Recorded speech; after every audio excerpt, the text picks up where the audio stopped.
के नेताओं के बयान भी सुने होंगे, जिसमें वो पीडीपी के ऊपर ये आरोप लगाते हैं कि उनके कारण बीजेपी जम्मू कश्मीर में सत्ता में आई और उन्हीं के कारण जम्मू कश्मीर में 370 जम्मू कश्मीर से हट गया। ये आरोप पीडीपी पर लगते हैं।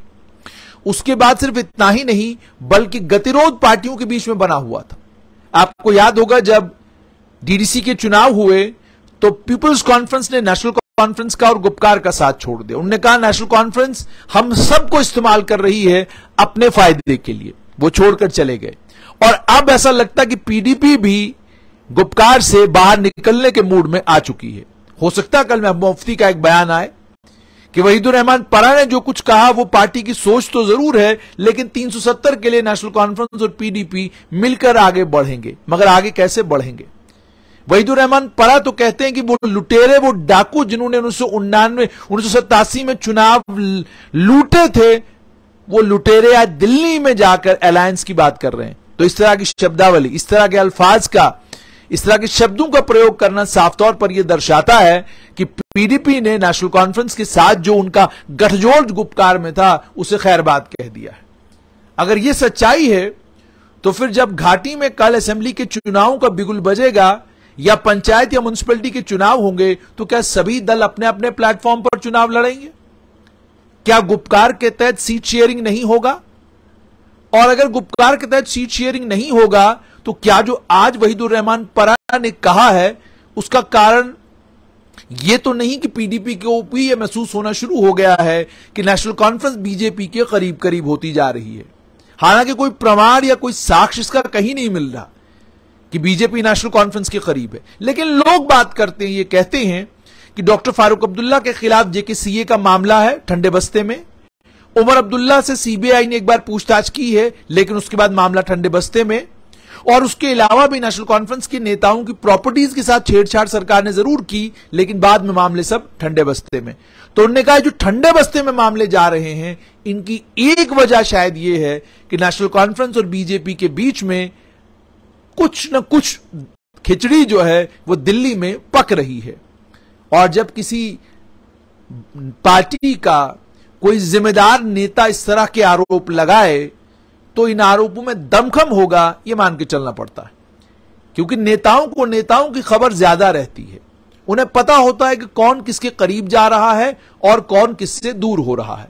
और अगर जो वहीदुर रहमान परा कह रहे हैं वो जम्मू कश्मीर में आने वाले कल की सच्चाई है, तो क्या नेशनल कॉन्फ्रेंस और बीजेपी एक साथ मिलकर चुनाव लड़ेंगे, या वही कहानी रिपीट होगी कि नेशनल कॉन्फ्रेंस यहां कश्मीर घाटी में बीजेपी को रोकने का अभियान छेड़ेगी और बीजेपी जम्मू में नेशनल कॉन्फ्रेंस को रोकने का अभियान छेड़ेगी, और दोनों अपने अपने क्षेत्रों में जब कामयाब हो जाएंगे उसके बाद जाकर गठजोड़ करेंगे? क्या यह होगा?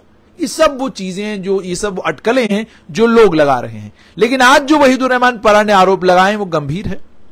महबूबा मुफ्ती ने जो बातें कही हैं वो भी बहुत सारे इशारे कर रही हैं, बहुत सारी चीजें उनसे भी साफ हो रही हैं।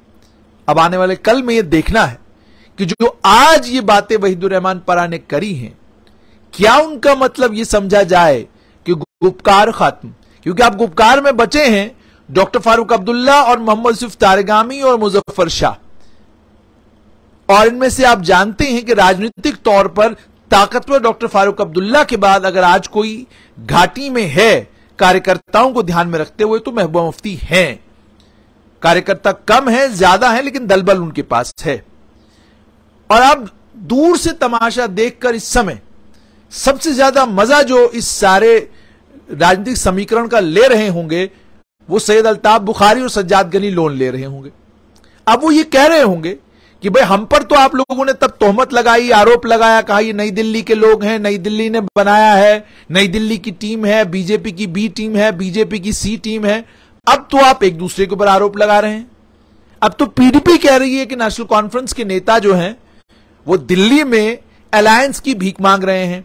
तो अगर दिल्ली में अलायंस की भीख मांग रहे हैं तो बीजेपी के साथ ही अलायंस की भीख मांगे। कांग्रेस से तो जाहिर सी बात है, संभवतः ऐसी कोई बात तो सामने नजर नहीं आ रही। तो सैयद अल्ताफ बुखारी अब मन ही मन में मुस्कुराते हुए कह रहे होंगे कि भाई ये सारे आरोप प्रत्यारोप तो कल तक मुझ पर लग रहे थे कि दिल्ली का आदमी तो मैं था। अब कहानी पलटने लगी है और ऐसा पता चलने लगा है कि दिल्ली किसी और के साथ जो है गठजोड़ करने के मूड में आ गई है, वहीदुर रहमान परा के मुताबिक। तो अगर यह स्थिति है तो जब आम जनता के बीच में सैयद अल्ताफ बुखारी, सज्जाद गनी लोन जाएंगे तो वो ये जरूर कहेंगे कि भाई जब हम निकले थे तो हमको कहा गया कि ये दिल्ली की और बीजेपी की बी टीम है। अब इनके बारे में आपका क्या विचार है? ये तो गुपकार थे, कट्ठे थे, 370 वापस लाने वाले थे। ये तो वो थे जो कह रहे थे कि जम्मू कश्मीर को पूर्ण राज्य का दर्जा जब तक नहीं मिलेगा तब तक चुनाव नहीं लड़ेंगे। ये तो वो थे जो कह रहे थे कि जब तक 370 वापस नहीं आएगी तब तक हम ये नहीं करेंगे, वो नहीं करेंगे। अब ये भी अगर बीजेपी के साथ चले गए तो हमें यही तो ब्रैकेट कर रहे हैं बार बार कि ये दिल्ली की टीम है, ये दिल्ली की टीम है। तो ये तो वो वाले हैं जो दिल्ली की टीम पहले भी रह चुके हैं। ये तो वो वाले हैं जो 96 से लेकर 2002 तक दिल्ली की टीम रह चुके हैं। ये इस तरह के मुझे लगता है बातें अब आपको पब्लिक में सुनने को मिलेंगी। फिलहाल खबर यह कि आज वहीदुर रहमान परा ने गंभीर आरोप नेशनल कॉन्फ्रेंस के ऊपर लगाए हैं। 1987 की रिगिंग की को याद कराया है और साथ में यह भी कहा है कि आप दिल्ली में अलायंस की भीख मांग रहे हैं, इससे रिश्ते सुधरने नहीं बिगड़ने वाले हैं। तो इसका मतलब साफ तौर पर यह है कि गुपकार का अंत तय है, और अगर गुपकार खत्म हो जाता है तो इसका मतलब यह है कि सभी दल अपनी अपनी ताकत पर जम्मू कश्मीर में चुनाव लड़ेंगे। और इसका मतलब यह भी है कि असेंबली चुनाव कहीं आसपास ही हैं। लग जरूर रहा है कि असेंबली चुनाव 2024 के बाद 2025 में होंगे, लेकिन केंद्र सरकार कभी भी कोई भी सरप्राइज दे सकती है और उस सरप्राइज के लिए जम्मू कश्मीर के नेताओं को तैयार रहना चाहिए।